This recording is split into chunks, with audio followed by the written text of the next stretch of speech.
What was the origin of the band named Fur Packed Action? Where did famed Canadian hardcore punk band SNFU play in St. John's when their venue fell through? Find out this and many other stories in this conversation between Geoff Younghusband, Johnny Nolan, and I in part 4 of our deep dive into the alternative music scene in St. John's, Newfoundland. Today, we will feature music from the bands Jigger, Fur Packed Action, and Darshiva.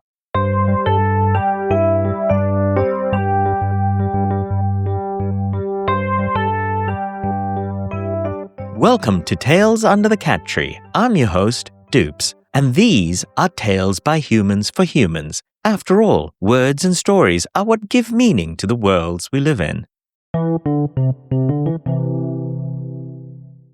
Hi, I'm Geoff Younghusband. I play in Jigger, used to play in Fur Packed Action, Potmaster, Potbelly, live in St. John's, Newfoundland. And hello, my name is Johnny Nolan. I'm an old punk rock dude. I played in a few bands, Hardliner, Tumblebug, Malpractice, and I'm really excited to talk to Geoff today. It is my pleasure to have both of you gentlemen on the air with me at Tales Under the Cat Tree. And of course, this is part number, I've lost count, Johnny. Part number, whatever it is. Part number 4, Dupes. Woohoo! We're on part number 4 on music in St. John's. And of course, recording this in Finland, many people here in Europe will actually know you for a television show that you've been the sound editor for in recent months, in recent past. In fact, I was in Switzerland just a little while ago, and I turned on the television to watch Hudson and Rex on the television. Commandant Rex. Hudson and Rex now, yeah. It was originally a German show, Commandant Rex, and then Paul Pope and Shaftesbury out of Toronto. Paul Pope, a local producer, got it, I guess, revived and shot in St. John's, and I have been a sound effects editor on every season of that show. Not every episode, but all the episodes of the first 3 seasons, and then I do about half the episodes for the last of them. That is, of course, your claim to fame here in Europe, but in Newfoundland, you are very well known for many other things, of course. I guess. I've been playing in bands for a long time. I was a props master on film and TV sets for about 20 years before I switched to doing post-production sound about 15 years ago. I've had photo exhibits and make art, built a pizza oven. How did you get involved in the music scene? Johnny and I talked about the punk scene. What was it for you?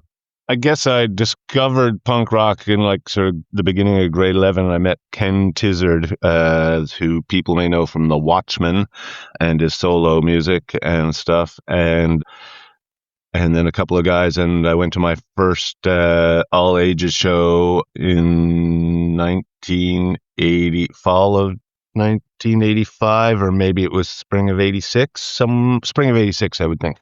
I believe it was Schizoid's second show, and Tough Justice played, and the Asthmatics, which was John Fisher, and was in that band. I think we're going to talk about him later. Yeah, and I was just like, what the hell is this? This is freaking awesome. Kids making music, being kind of crazy. So I started hanging out downtown and going to those shows and became friends with the band members. I guess my first step in was that I'd done a poster graphics course at Mun Extension with Manny Buckite. So I started making posters and cassette covers for my friends' bands, like Crack Willow and Fishing Rod, and which was Crack Willow was a predecessor to Hardship Post. Seb Lippa, Matt Clark were in that band, and they were good friends of mine. So I made their tape cover. It was never really released. It was copies 10 of us had. I did Fishing Rod's cover, which was John Fisher's band after Tough Justice. And I did Bung's first CD cover. I got a computer, and so then I started doing album covers. And I joined Potbelly, I guess, in 91 when I heard that a couple other bands had broken up and they were looking for a bass player. And I'd never played in a band, but I've been trying to play bass all that time, so. Wasn't that Asthmatic show? That was a 301 show, wasn't it? 301 Club. It was a 301 show, and the Resistance were supposed to show up from That's BC, right. and they never came. They just never appeared. This was the era where we only had telephones. There was not even pagers at this point. It was just phones, and we were kids, and this band was supposed to come. Yeah, From that's what right. I understood, I don't know if they just never got on the ferry. There were also some fires in Central that year, so we were always wondering if they were going to be delayed by fires on the highway. That's right. Yeah. But no one knows. Like I never even heard a story if Bob or any of the guys who set up those shows were ever even heard from them about what happened to them. I don't know, but whatever. We had a good time that day. Yeah, we did. The thing about those shows, they were pretty fly by night. Not saying there was no preparation, but there was preparation. You were looking forward to a show, but it was all, only usually maybe a couple of weeks before it was really organized. Yeah, the SNFU show is a classic example of where like the 301 Club changed ownerships between the show being booked and the show happening or something, and then the all ages show, which would be in the bottom of the 301 Club. This club was a bar, like an old man's club, basically upstairs, like an Elks Club or something, with a bar in it. And then in the basement, you could get in through around the back, and they would let us have all ages shows there. But then the ownership changed between the SNFU being booked and showing up, and we are all about to go to the all ages show that afternoon. And then this mad phone tree and word of mouth thing goes on. It says, the new owners won't let us have the all ages show, liquor concerns, blah, blah, blah, blah, blah. We're scrambling. And then it's like, stay tuned, check in. So we're all going to Ports of Food and the Games Arcade and calling everybody, who wants to go to it. And then it's like, okay, it's going to be on the third floor of the Three Cheers pub. It's above Solomon's, the gay bar. It's basically an empty apartment. It's like, this is where the SNFU show is going to happen. So everybody sort of gather and we'll enter slowly because you have to go in the bar entrance, but we're going to go upstairs, and they don't want a crowd of kids around outside. So everybody like just come in ones and twos and slip in and run upstairs. And it was like last minute word of mouth SNFU plays like in a freaking third floor apartment. And that show was legendary. Yeah, that show was legendary. And it was really loud because I remember from my ears were like crazily like about to burst, and I shoved toilet paper in my ears. At the end of the show, I couldn't get it out. I ended up in the emergency ward trying to explain that I was at a loud punk. I think I took you to the emergency room. I think I'm the one who drove you there. Yeah, maybe you did. Yeah. I'm pretty sure. Yeah. That show was legendary. That was where the scene came from. I came from that, and Wabana Riot fanzine being published by Bob Average and Dave Sweetapple and Chris Jarrett and those guys. I don't know who else was involved with that, but they were putting out a fanzine. So I got right into fanzines. So yeah, the question was, how did I get into punk rock? I would say graphics and seeing shows. And then it was like, I'd always sort of wanted to play guitar, and then I wanted to start a band. And I guess I was like, bass is probably a pretty easy way in, and punk rock seems like a great way to go at it. So, but that SNFU show might be a high point of the early years of like, yes, this is awesome. Like, set a standard for what a show should be, even though it was a total mess. Yeah, I totally agree with that. I think it was a landmark show in the alternative music scene in St. John's for sure, especially in the early days. Those touring bands coming through town always forced like a quick reflection of like, oh, maybe we aren't performing as well as we could. Like SNFU came was like, oh, that's how you can rock out and throw energy around. Those shows where you're so isolated out in St. John's in the 80s and 90s in particular, like not many people coming, and then you see a band like that come, and it was like, oh, we are capable of doing things like this. Why haven't we I'm taking that element of that and jumping off of shit. And yeah, I was going to bring up, it was the 31st anniversary of the passing of Fred Gamberg. And he was very important in the scene, the early scene too, wasn't he, Geoff? Yeah, so yeah, Fred was around, I guess, really sure when his first appearance at shows was, probably 1989 or something like that I would have seen him, 1990. Yeah, and he was a persona that was undeniably present wherever he was. He was outspoken, loud, and on the go, and excited about music. CHMR at that point was really kind of his kingdom, or at least, his playground. He was just there all the time. That's where I guess I would really have met him first. I had a CHMR show in 1990. It was supposed to be the last show of the night on Sunday nights, and I would play, the ode and the sign off and shut the station down until somebody came in the morning. But I would say 80% of the time, Fred would show up and say, "I'll be asleep in the studio. Wake me up when you're done. I'll just run it till morning." And he would come in and just spin records all night long. Yeah, sorry. Yeah. And that's where it was all the time. And then eventually, when he and John Swires were starting to put together some bands to do a cassette compilation, I teamed up with them. And so then Fred and I and John started Best Dressed Records. Got a bunch of recordings done of bands and put together a cassette that money helped fund a bunch of Liz Band records and Potmaster records.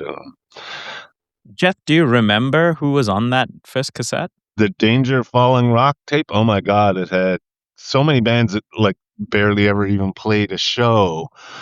But on it were, let me think if I can get I know Ched was on it, Potmaster, and Bung, and Liz Band, and Chevy, Giver, which was Fred's band. Dread Heavy were on it.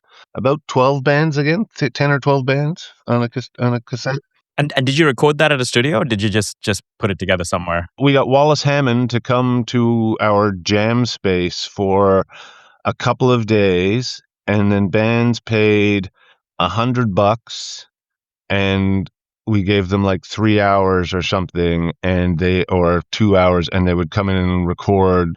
Yeah, and we put that out, and that sort of helped us sort of push the St. John's scene a bit too. The all ages scene by that point was doing really well. I was well aged out of the all ages scene then, so we were also playing bar shows, but I think the younger bands, and especially on that tape, then those guys were just turning 19 as well. And so that really helped us drag our whole scene out of this all ages scene into a bar scene where we could continue to play bigger shows. Yeah, $100 back then would have been quite a bit of money. So let's go back to Fred, actually, because by the time I showed up in St. John's in 92, I mean, he was very well known. He had a huge amount of energy. That's what I remember from him. I didn't know him that well. He would come by the Muse and obviously CHMR. He was a larger than life person he drove everybody crazy. Absolutely. I don't want to make him look like some sort of, god or something like that. Everybody was driven crazy by him, but you could rely on him. And he was a positive force. He was no matter how crazy he drove you, his intentions were good. His intentions were always good. Yeah. Always good. His intentions were always good, and often to his own detriment. It was Fred, why are you doing this, man? You're killing your own turnout at shows because you put out so many shows with bands that nobody's heard before or played last week, and you're putting another show on next week. Who's gonna come? They'll have burnout. And he was I don't care. And then he'd lose his money. He'd be well, a bunch of great new bands got their first time to play, and that was worth it. It's all about the music for him, right? It was about the scene and the music. Having people show up and bands play, and total do-it-yourself punk rock ethos. And so then his extremely sad and early death, I think, was the first sort of in the scene for a whole bunch of people, and so it's their first peer who they lost, which sort of is part of why he's also, so remembered, because here's this very obvious member of the scene, and for him to be lost in such an unfortunate way, it was, hit a lot of people really hard. And for the longest time, and for those who don't know Fred Gamberg, they would have, for a long time, there was a mural on Duckworth Street. Is it taken down now? That is still there. It is still there. No, it's still there. It's in a little bit of hard shape. There's been some very initial chats about getting it touched up. I'm sure we can get it done. So let's go forward through some of the bands and things that you did and you worked with and played on, Geoff. How did the scene evolve? My first band was Potbelly. That was with Doug Jones and originally Rennie Squires, who went on to be the drummer for Chevy, a guy named Sterling Robertson on second guitar. But then as Rennie went to go and play with Chevy and Sterling dropped out of the band, we picked up a young guy named Tony Tucker on drums. And that's sort of the lineup that's possibly better known would be the of Potbelly as the Doug and Tony and me. We put out like a cassette and a couple of 7-inches, toured Eastern Canada once, and were nominated for some ECMA awards and stuff. And then when that broke up, another couple of bands in town had just broken up as well. And so actually Doug went and joined half of one of the bands, and like we just sort of merged. And so myself and Tony ended up with John Fisher and Natalie Noseworthy after Darshiva broke up. That was Potmaster, and we played for 5 years or something like that. But Potmaster was sort of like, became kind of like Spinal Tap. Tony moved to Vancouver, so after that, right after the album was released, Tony left. Then we went through a significant number of drummers: Mike Clark, Jason Denis, feel like somebody else played in there, and then John Angelopoulos was our final drummer. And that's who I've been who's been bands with me ever since, basically. Well, and then while Potmaster was going on, then the Thomas Trio and the Red Albino broke up. And so Jody Richardson moved back to town. He was chatting to Barry Newhook at a party once, saying that, and they were going, and Barry's like, I always wanted to play drums in a band. Jody's like, the guys on the Thomas Trio wouldn't let me play guitar, but I want to play guitar. And I was just sort of overheard, and I said, if you two are starting a band, I want to be the bass player. And they were like, all right.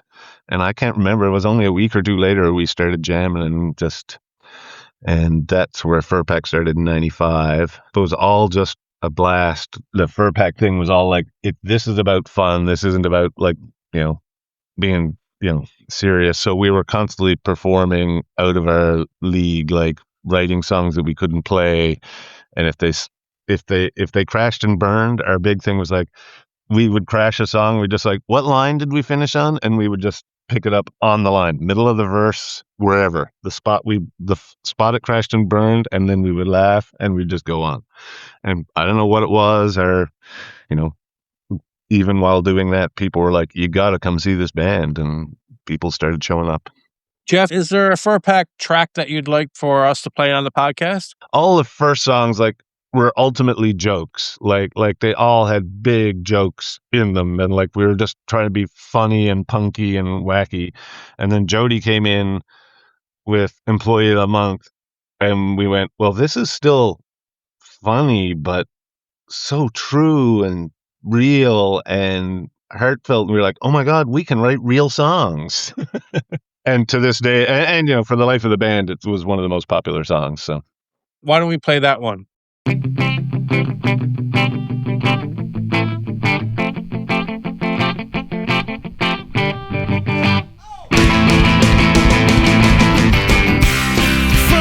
in the morning till 12 in the afternoon, I wear the colors of the company. Out by the airport and the power lines, day by day my neighborhood gets closer.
She's become as junk as cigarettes,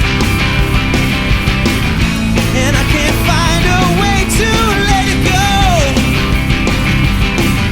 And I made a compilation of video surveillances, yeah, and all of the best times she's walked in and out the door.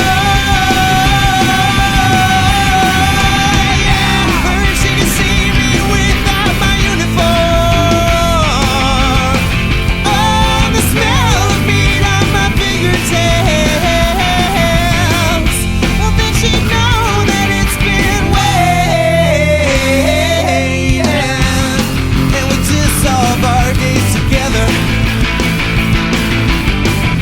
Well, then she'd know that it's been waiting, and we dissolve our days together. Okay, so Fur Pact Action goes on live. Everyone's kind of starts seeing you, or everyone wants to see you. So what was that like, and what were the other things that happened during the time of Fur Pact? As things built up, we just was sort of making a natural progression, getting slightly bigger each time, and we did 3 tours. We were nominated for 3 ECMA awards. We played on the live broadcast from Cape Breton. We won a Music NL, at the time Music Industry Association of Newfoundland. We won a Best Alternative Artist award for that. We played a lot of shows to a lot of people. I guess it just ran its course in about 2002. And we played a few reunion shows since then. After time of that, I then started Jigger. Well, I had a band called Jupiter Landing briefly in there as well, with John Fisher and John Angelopoulos and Steve Crew. And then Jigger started as a different band, really, called The Parasite Drag. Myself and Richie Perez and John Angelopoulos played around for about a year under that name. And then Richie left and Phil Winters joined.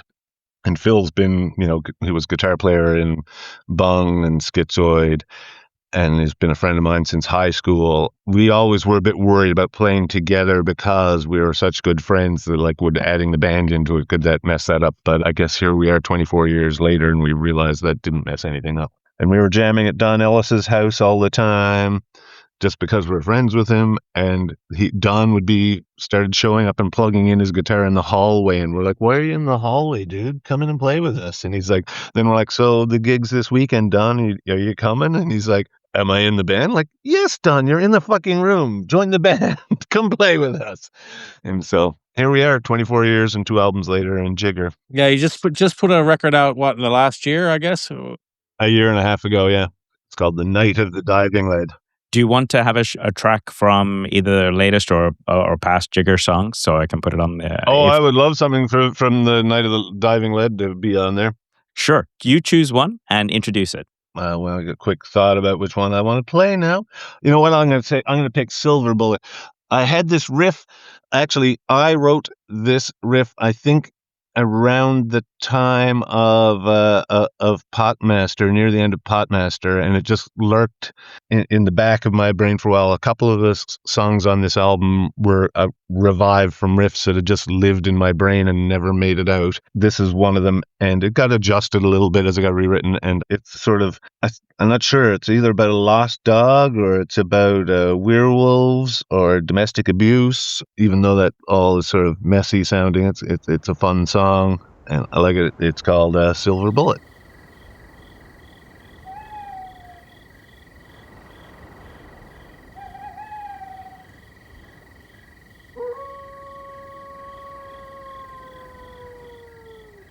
At the scent of blood, oh Lord, what have I become?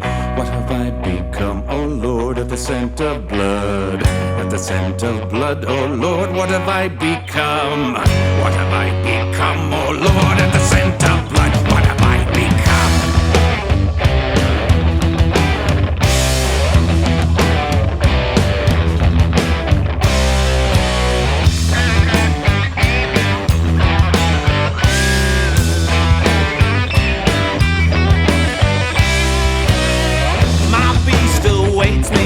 At every turn, my breath escapes me, burning upon return from the grasping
hope I don't see you till the morning comes.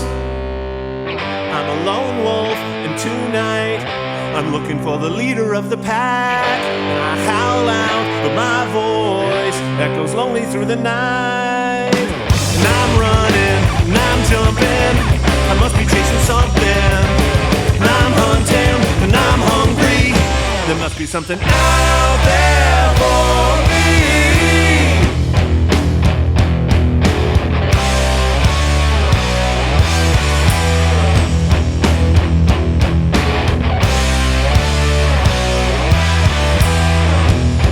I've got your scent, and I'm coming on strong.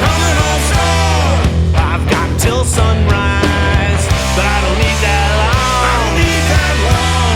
When the wolf is at your window, you better be praying for the sun. Baby, get the silver bullet. Baby, go and get your gun. Here I come.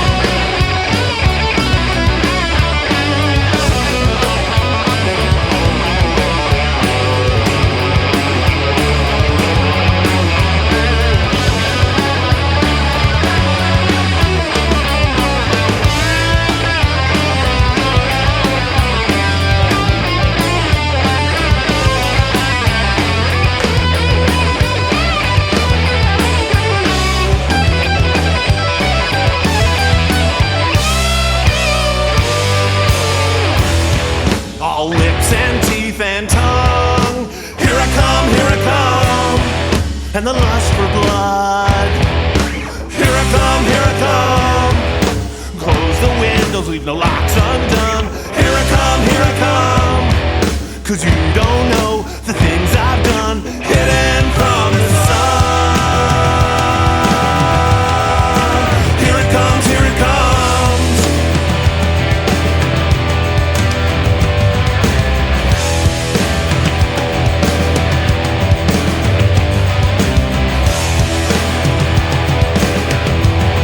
The sun is rising.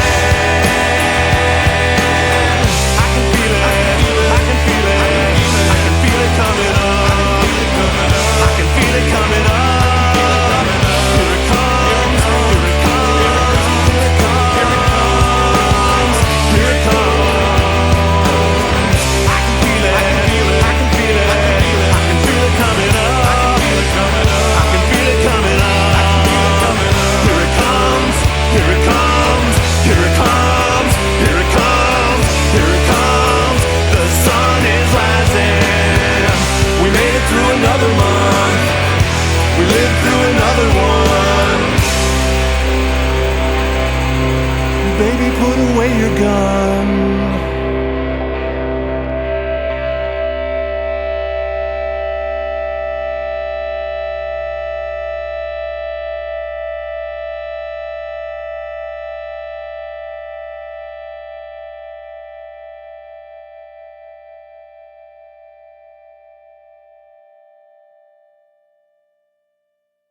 Geoff, this is a question I've never had the answer to, and I'm going to ask it simply because, you know what, after 30 years, or at least 25 years, I should at least get the answer to it. Why is fur-packed action called fur-packed action? So it's so mangled up and messed up. I used to like to say we're dyslexic perfectionists. When we were kids, my cousin and my brother used, instead of saying perfect, they would say furpicked on purpose, saying, oh, that's just fur-picked. And I was talking about that one day with my girlfriend, partner, joking, oh, no, that's fur-packed. As we were going around, oh, that's just fur-packed. And then I was like, man, there's only one word that could come after that, and that's action. That sounds like a good, like, what is fur-packed action? And Jody and I, at that moment, had been talking about starting a zine, and we were just starting the band around this time too, but we've been talking about starting a zine, and I called him and said, I got a name for the zine, we'll call it Fur-Packed Action.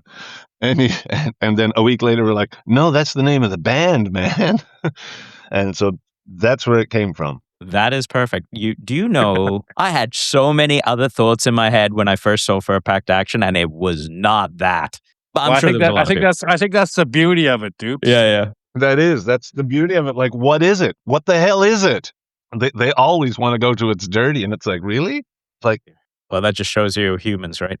Johnny, you were going to talk about Johnny Fisher? Johnny was amazing part of the scene and a good friend of mine and a good friend of Jeff's too. And he always seemed to be in multiple bands and play amazing riffs and just such a genuine, sweet human being, like a real honest to God, amazing human being. He passed away, unfortunately, in 2020. Like the death of Fred Gamberg really affected the scene. He was an amazing person to play with, an amazing person to hang out with. Always had a smile and a good thing to say. Yeah, John was as everybody is, I guess, a unique individual, but he was beloved by many, and once again was another one of those flawed people who were just a positive force for everything. Like, his life was a mess, his health was a mess, but all he wanted to do was play music and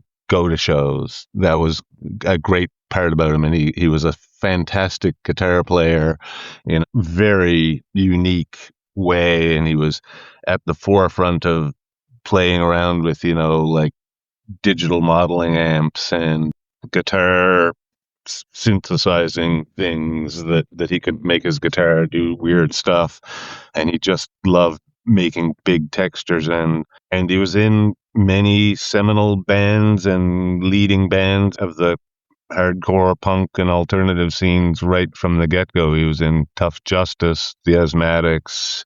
He was in Malpractice with us, yeah. Malpractice. He was in Malpractice. He was in Giver. He was in Potmaster. He was in Darshiva. I think I said he had Fish and Rod. He played with Dre's Eye Test.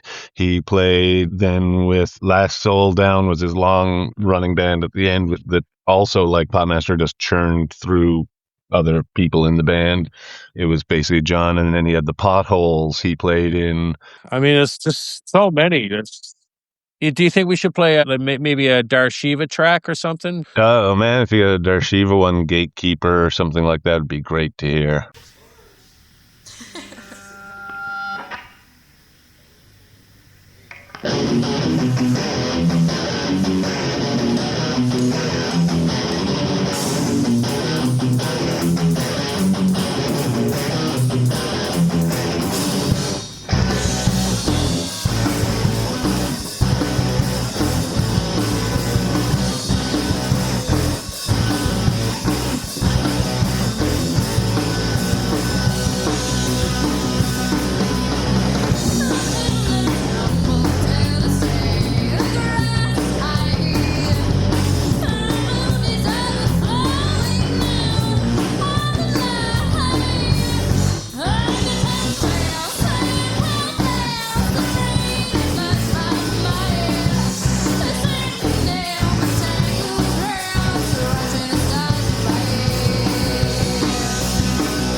So, Geoff, now you mentioned that we're all in our, mid part of our lives, and you see the newer bands coming up in St. John's and the newer scenes that are out there. What excites you? What do you see that's cool? Oh, and fun? bed excites me now. Bed excites me. I don't get out as much as I should. I admit that. And Jigger only play like 3 or 4 times a year. So admittedly, I see who plays with us, and I do go sort of see some of the legacy bands who I've always gone to see. I have played a couple of all ages shows and things like that lately, and there's an emerging sort of trashy thrash metal punk scene that's sort of growing here again and putting off shows and stuff that I'm excited to see what comes out of.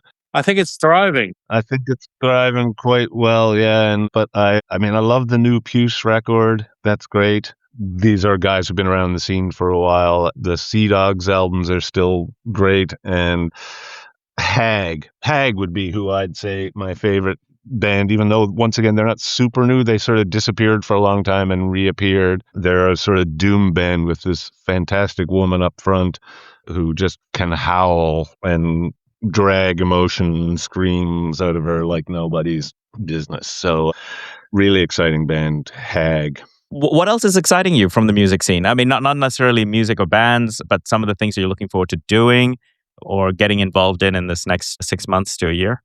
Well, looking forward to playing at the end of the summer. Jigger's going to play on August 28th. That'll be our first show since sort of February or something, I think. And that's going to be exciting because I think my son and his band are going to open for us, which will be his first time playing a gig that's not an open mic. That's what I'm looking forward to. I'll probably try and record some more Jigger stuff later on this year because we've got probably 5 or 6 new tunes going since, so got to start getting those on tape or disc or solid state drive or whatever we do now. Geoff, it's been a great pleasure having you on the show. Johnny, as always.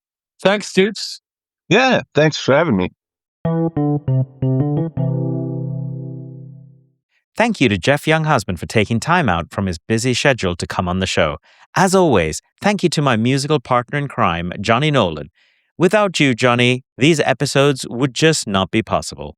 Thank you to the bands Jigger, Fur-Packed Action, and Darshiva for permission to use their tracks. I've linked to everyone I possibly could, including Geoff's son, Angus, in the show notes on my site at tales.dupes.ca. That's tales.dups.ca. If you have a comment, I would love to hear from you. Please get in touch at contact@dups.ca. Listen to the archives wherever you get your podcasts or at tales.dupes.ca. This podcast is about the worlds we create, the realities we conjure, and the wonders of the human imagination. This podcast, including its intro music, is produced, edited, and created by Dileepa Vijayawardena. If you're lucky enough to have a pet, give them some treats and a cuddle until we meet again for some tales under the cat tree.